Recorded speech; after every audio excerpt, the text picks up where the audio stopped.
Assalamualaikum warahmatullahi wabarakatuh. Halo teman-teman, semoga teman-teman selalu sehat dan semangat terus ya. Perkenalkan, nama saya Sini Livia Putri. Pada video kali ini, saya akan menyampaikan materi tentang metabolisme enzim. Dalam kehidupan sehari-hari, terdapat beragam aktivitas yang dilakukan.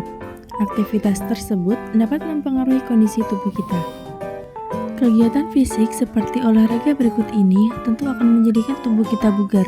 Sedangkan kegiatan santai sambil ngemil jika dilakukan terus-menerus akan membentuk timbunan lemak di perut dan tubuh menjadi kelebihan bobot. Kira-kira apa yang menyebabkan ukuran tubuh orang yang jarang dengan orang yang sering beraktivitas fisik menjadi berbeda? Ternyata hal ini berhubungan dengan proses metabolisme tubuh. Bagaimana ya proses ini terjadi dalam tubuh kita? Kita akan mempelajarinya di video kali ini. Jadi, kita akan belajar proses metabolisme tubuh khususnya bagian enzim. Simak terus videonya ya. Nah, apa itu metabolisme? Metabolisme merupakan serangkaian peristiwa reaksi kimia yang berlangsung dalam sel makhluk hidup yang dapat diubah menjadi energi untuk kelangsungan hidup.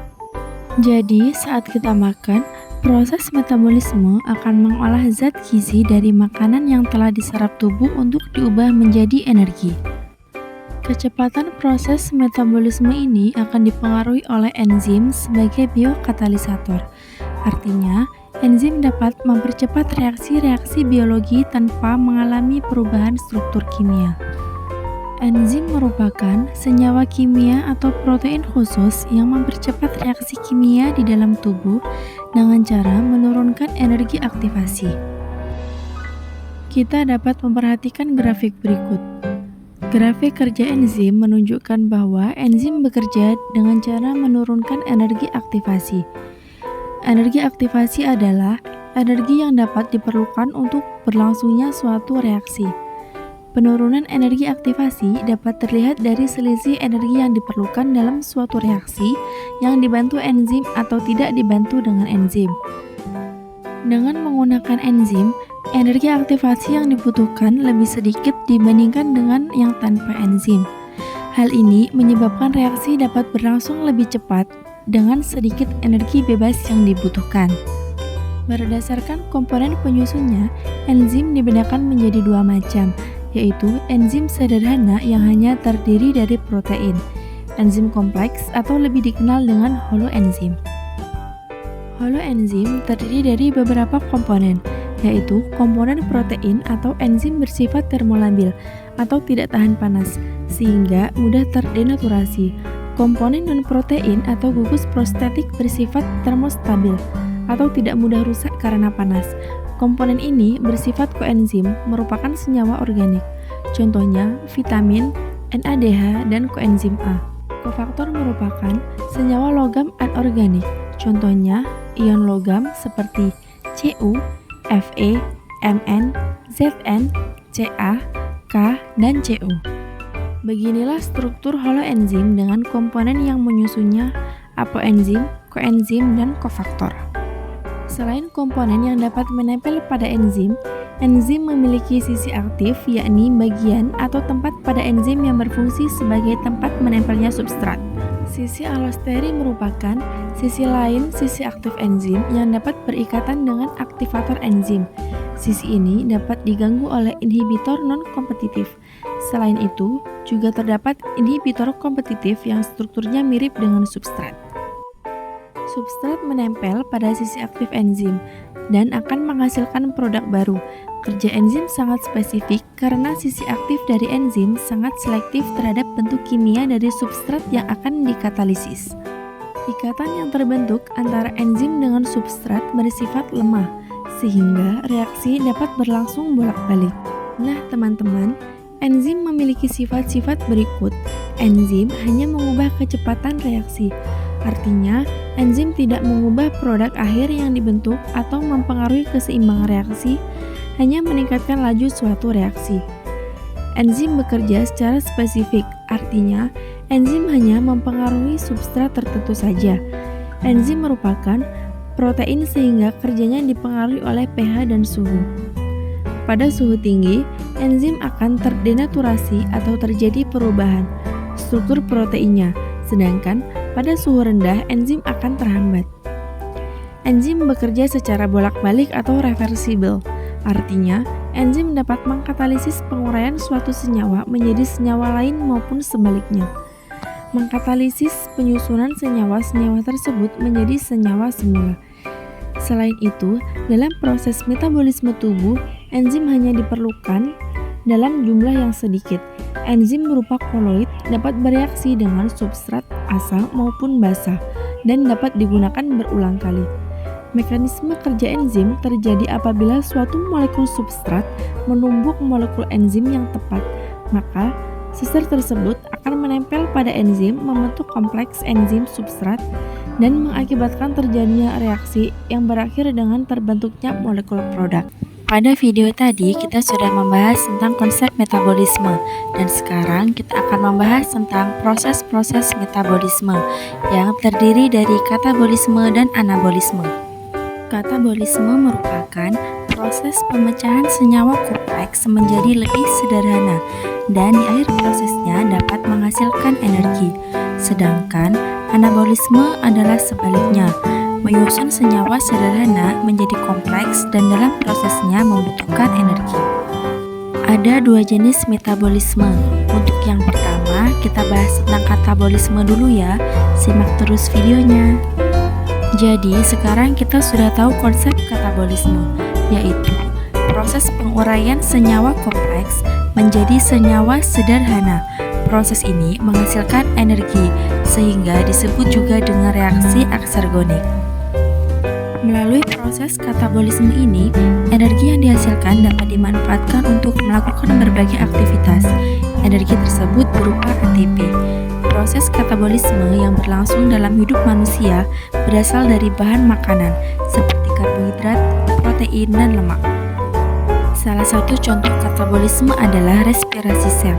Respirasi sel menggunakan molekul organik dari makanan seperti gula dan oksigen untuk menghasilkan energi yang disimpan dalam molekul ATP, karbon dioksida, dan air.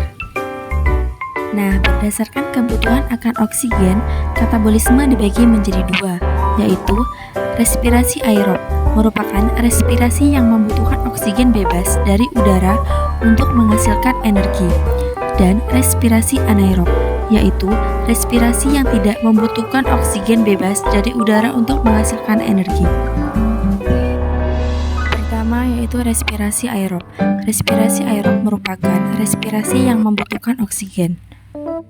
Organel sel yang berfungsi dalam menjalankan tugas pembentukan energi pada proses respirasi ini adalah mitokondria. Persamaan reaksi pada respirasi aerob yaitu C6H12O6 tambah 6O2 menjadi 6CO2 tambah 6H2O tambah ATP. Proses respirasi aerob mengubah energi kimia yang terkandung dalam sari makanan atau glukosa menjadi energi kimia dalam bentuk ATP. Respirasi aerob dapat dibedakan menjadi 4 tahap, yaitu glikolisis, dekarboksilasi, oksidatif, siklus Krebs, dan transport elektron. Berikutnya respirasi anaerob. Respirasi anaerob disebut juga reaksi fermentasi, yaitu proses penguraian karbohidrat menjadi senyawa lain tanpa bantuan oksigen. Fermentasi ada dua, yaitu fermentasi asam laktat, terjadi pada sel-sel otot dan bakteri Lactobacillus sp. Sedangkan fermentasi alkohol terjadi pada hamir atau ragi Saccharomyces cerevisiae. Menurut kamu, mampukah kita manusia ataupun hewan bertahan hidup jika seandainya tidak ada tumbuhan di muka bumi ini? Pastinya tidak akan bisa ya. Hal ini karena kita tidak mampu menghasilkan zat organik sendiri layaknya tumbuhan. Kamu pasti tahu kan, tumbuhan memiliki kemampuan menghasilkan zat organik dari zat anorganik yang dikenal dengan fotosintesis. Nah, bagaimanakah proses fotosintesis ini terjadi sehingga dapat menghasilkan zat makanan yang menjadi sumber kehidupan bagi makhluk hidup lainnya? Yuk kita pelajari.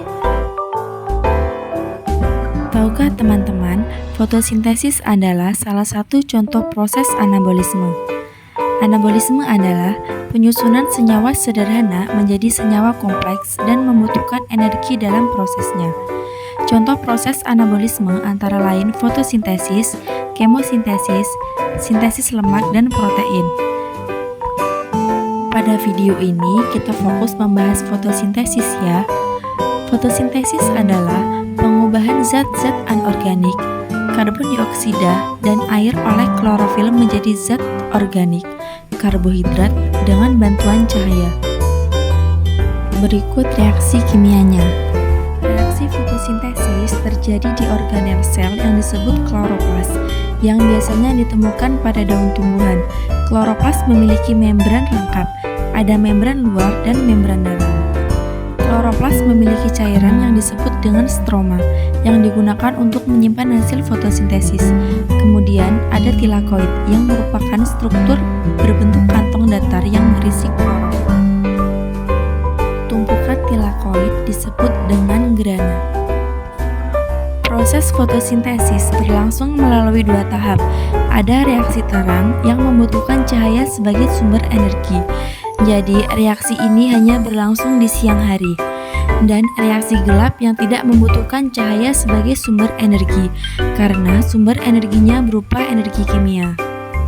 Reaksi terang, ciri khasnya butuh energi cahaya untuk menghasilkan energi kimia yaitu ATP dan NADPH yang akan digunakan pada reaksi gelap. Warna cahaya yang efektif diserap adalah merah dan biru, terjadi di membran tilakoid yang di dalamnya terdapat fotosistem. Fotosistem tersusun dari pigmen-pigmen seperti klorofil A, klorofil B, dan karotenoid. Reaksi gelap, ciri khasnya tidak bergantung pada energi cahaya, tetapi dari energi kimia hasil reaksi terang. Masih ingatkah kamu apa hasil reaksi terang? Ya, ada NADPH dan ATP. Reaksi ini terjadi di stroma dan merupakan reaksi pembentukan glukosa. Ada 3 tahap pada reaksi gelap. Tahap pertama, tahap fiksasi. Kedua, tahap reduksi. Ketiga, tahap regenerasi. Jadi, tadi kita sudah membahas salah satu contoh anabolisme yaitu fotosintesis. Ada 2 reaksi pada fotosintesis yaitu reaksi gelap dan reaksi terang. Berikut perbedaan reaksi terang dan reaksi gelap.